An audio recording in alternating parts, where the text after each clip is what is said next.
Your convenience is our motivation, and that is why fitting the Gamma starts directly with the practical kit packaging.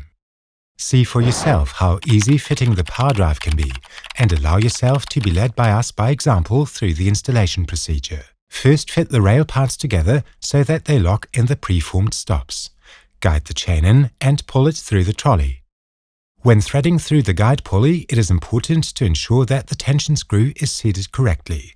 The square must sit properly in the fit area. Now pull the chain through the other side of the trolley as well. With the shackles, you can now connect the two ends with the carrier. Push the core of your drive, the motor unit, onto the rail with the aid of the guides. Now you can place the chain around the pinion. Now fasten the tension piece on the rail with tension screw and nut. For ideal tensioning, leave about half a centimeter space between the chain strands. The dimensions required for further fitting can be carried out in one step. For this, establish the center of the door, not that of the garage, and mark it. Vertically to that, draw in the marking for the lintel fastening. Ensure the required distance of 5 to 7 centimeters between the top edge of the door and the bottom edge of the rail. Now open the door completely and transfer the center point of the door onto the ceiling using a spirit level. This will help you later to align the rail straight on the ceiling. Now fitting can start on the ceiling or alternatively on the lintel. Screw the lintel fastening tight with the appropriate screws, not forgetting to use the correct washers. Lift up the rail end and go over like this to hang the rail on the lintel fixture.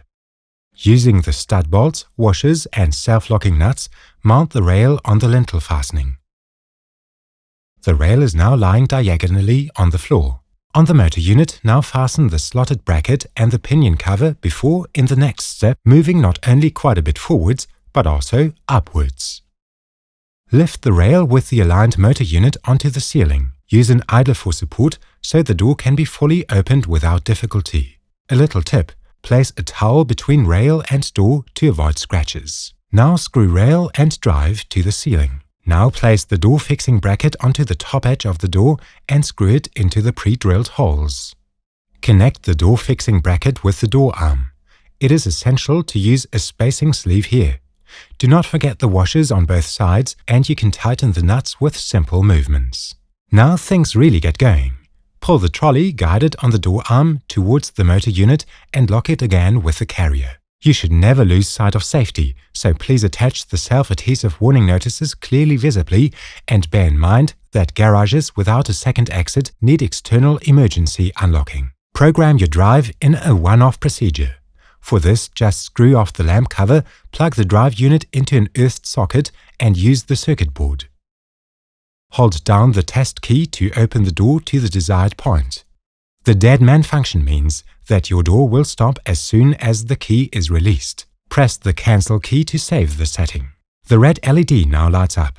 Repeat the procedure in the same way to program in the door travel. A further short press of the test key starts the power programming sequence, while the door opens and closes once the drive saves the control of the power required. For your convenience, the setting is retained even after power failures. Before you now close the lamp cover, you can program further handsets. This is likewise carried out by operating the circuit board, but with the program key and pressing the key to be programmed on the handset. Your garage door drive is now ready for use, open and closed. This is technology pure and simple. This is your convenience and our motivation.